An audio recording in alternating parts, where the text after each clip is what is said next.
चलें question number 5 देखते हैं। इस सवाल में हमारे पास दो सिमिलर कैनोनिकल कैन्स हैं। सिमिलर का मतलब है कि उनकी शेप बिल्कुल एक जैसी है, लेकिन साइज डिफरेंट है। हमें उनकी लेंथ्स का रेशियो दिया गया है, जो कि 3:2 है।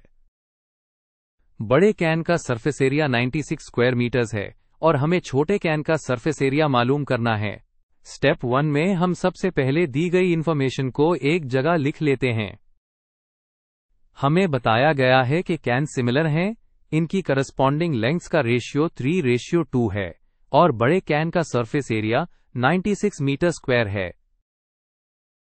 हमारा मकसद छोटे कैन का सरफेस एरिया फाइंड आउट करना है। अब स्टेप 2 में हम इन क्वांटिटीज को वेरिएबल्स असाइन करते हैं ताकि कैलकुलेशन आसान हो जाए। हम बड़े कैन की लेंथ को L1 और छोटे कैन की लेंथ को L2 कहते हैं। इसी तरह बड़े कैन के एरिया को A1 और छोटे कैन के एरिया को A2 का नाम देते हैं।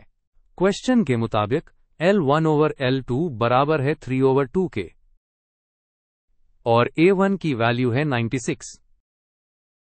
हमें A2 की वैल्यू मालूम करनी है। यह स्टेप बहुत इंपॉर्टेंट है। यहां हम ज्योमेट्री का एक थ्योरम इस्तेमाल करेंगे। थ्योरम यह कहता है कि अगर दो फिगर्स सिमिलर हों तो इनके सरफेस एरियाज का रेशियो उनकी करस्पॉन्डिंग लेंथ्स के रेशियो के स्क्वायर के बराबर होता है। फॉर्मूला आप स्क्रीन पर देख सकते हैं। A1/A2 इक्वल्स ब्रैकेट L1/L2 का होल स्क्वायर।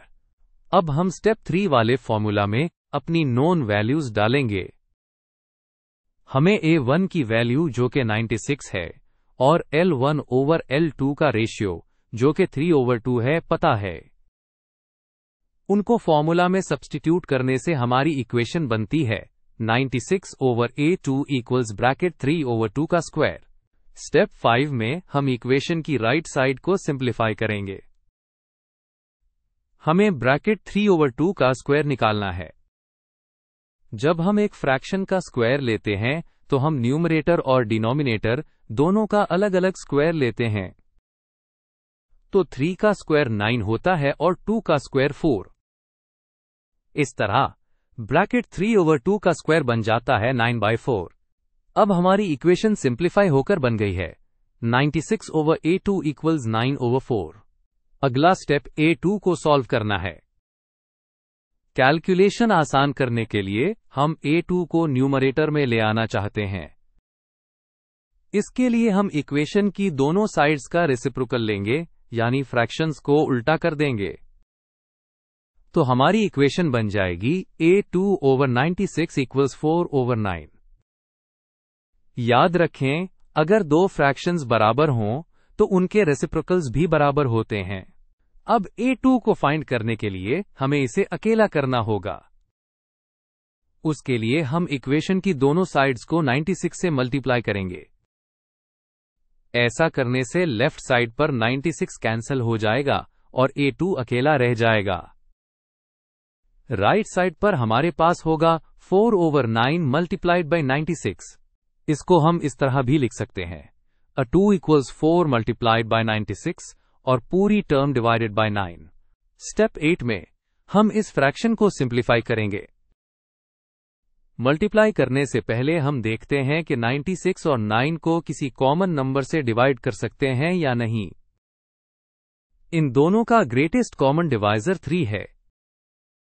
तो जब हम 96 को 3 से डिवाइड करते हैं तो 32 आता है और 9 को 3 से डिवाइड करने पर 3 मिलता है। कैंसलेशन के बाद हमारा एक्सप्रेशन अब बन गया है A2 equals 4 multiplied by 32 divided by 3। अब हम फाइनल कैलकुलेशन की तरफ बढ़ते हैं। सबसे पहले न्यूमरेटर में 4 को 32 से मल्टीप्लाई करते हैं। 4 टाइम्स 32 इज 128। तो अब हमारे पास है A2 इक्वल्स 128 डिवाइडेड बाय 3। ये हमारा आंसर फ्रैक्शन फॉर्म में है। आमतौर पर हम इसे डेसिमल में कन्वर्ट करते हैं। जब हम 128 को 3 से डिवाइड करते हैं तो हमें मिलता है 42.666। वक्फे ताम। वक्फे ताम। ये एक रिपीटिंग डेसिमल है। हम इसे आमतौर पर 2 डेसिमल प्लेसेस तक राउंड ऑफ कर देते हैं। तो हमारा A2 बन जाएगा 42.67 मीटर स्क्वायर। तो हमारा फाइनल रिजल्ट ये है कि छोटे कैनोनिकल कैन का सरफेस एरिया तकरीबन 42.67 स्क्वायर मीटर्स है। हमने सिमिलर फिगर्स के एरिया और लेंथ के रेशियो का थियरम इस्तेमाल करके ये प्रॉब्लम सॉल्व किया है।